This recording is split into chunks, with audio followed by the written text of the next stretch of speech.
Thrissur ഇരിങ്ങാലക്കുടയിൽ Congress A group നേതാക്കളുടെ രഹസ്യയോഗം. ഉമ്മൻചാണ്ടി സ്മൃതി എന്ന നിലയിലാണ് എ ഗ്രൂപ്പ് പ്രത്യേകം യോഗം ചേർന്നത്. കോൺഗ്രസ് പാർട്ടിയിൽ ജില്ലയിൽ എ ഗ്രൂപ്പിന് അർഹമായ സ്ഥാനം ഉറപ്പാക്കാൻ വേണ്ടിയാണ് യോഗം ചേർന്നത്. കെപിസിസി ജില്ലാ ബ്ലോക്ക് ഭാരവാഹികളുടെ നേതൃത്വത്തിൽ ഇരിങ്ങാലക്കുട ITU ബാങ്ക് ഹാളിലായിരുന്നു യോഗം. വിവരങ്ങൾ നൽകാൻ ശരത് ഓങ്ങല്ലൂരുണ്ട്.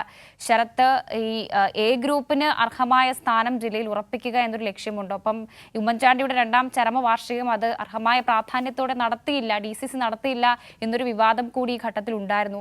അപ്പോൾ ആ സാഹചര്യങ്ങളിലൊക്കെയാണ് യോഗം, അല്ലെ?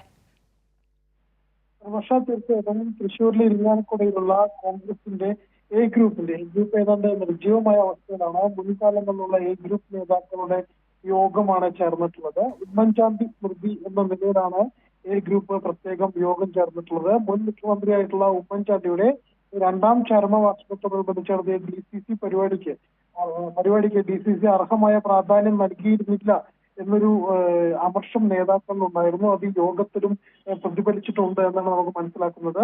അർഹമായ പ്രാധാന്യത്തോടുകൂടി ഉമ്മൻചാണ്ടിയെ അനുസ്മരിക്കാൻ യോഗം തീരുമാനിച്ചിട്ടുണ്ട്.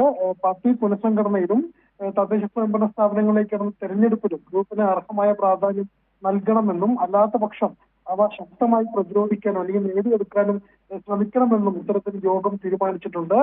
മുൻ DCC പ്രസിഡന്റ് കൂടിയായിട്ടുള്ള അബ്ദുറഹ്മാൻ കുട്ടിയാണ് ഇത്തരത്തിലുള്ള യോഗം ഉദ്ഘാടനം ചെയ്തത്.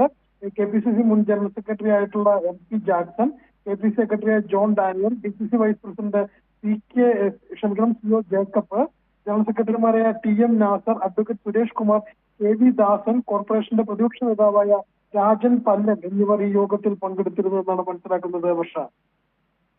ശരി ശരത്ത്, എന്തായാലും പാർട്ടി പുനഃസംഘടന അതുപോലെ തന്നെ തദ്ദേശ തെരഞ്ഞെടുപ്പിലടക്കം എ ഗ്രൂപ്പിന് അർഹമായ പ്രാധാന്യം നൽകണമെന്നൊരു ആവശ്യം കൂടി ഉന്നയിക്കുന്നുണ്ട്. അത് നൽകാത്ത പക്ഷം മറ്റ് പ്രതിഷേധങ്ങളിലേക്ക് കടക്കുകയും ചെയ്യും എ ഗ്രൂപ്പ്.